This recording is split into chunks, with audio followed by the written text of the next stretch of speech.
Hi, welcome to Outdoor Living Supply Academy.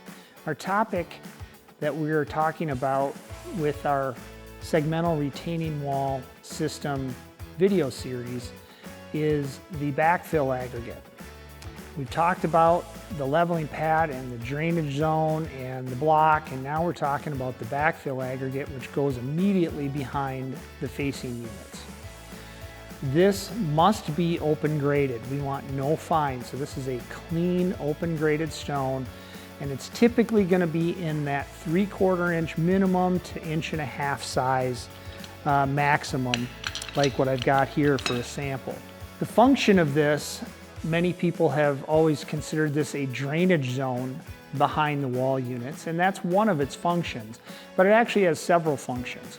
One of them is to minimize the hydrostatic pressure, which would be the drainage zone, but then you also have it's a zone of compaction immediately behind the wall units, so that if you have compaction equipment going in and you're not getting that too close to the wall, it isn't going to push the wall out.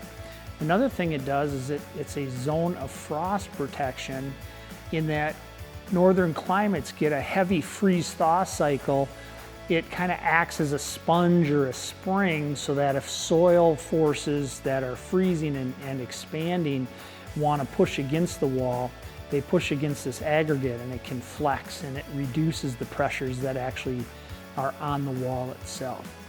And then the last thing is it keeps the soils from leaching through the face of the wall and possibly staining the face of the wall. So where a lot of people think it's just a drainage zone, it actually has 4 functions that are pretty important to the success of a project with any retaining wall system out there.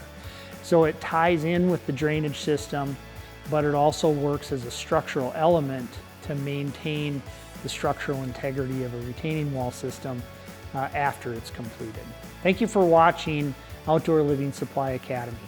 Please tune in to the next video, as we are going to wrap up our segmental retaining wall system video series with components 6 and 7, the backfill soil and the geogrid. For further information or any additional questions, please refer to the link and email listed below.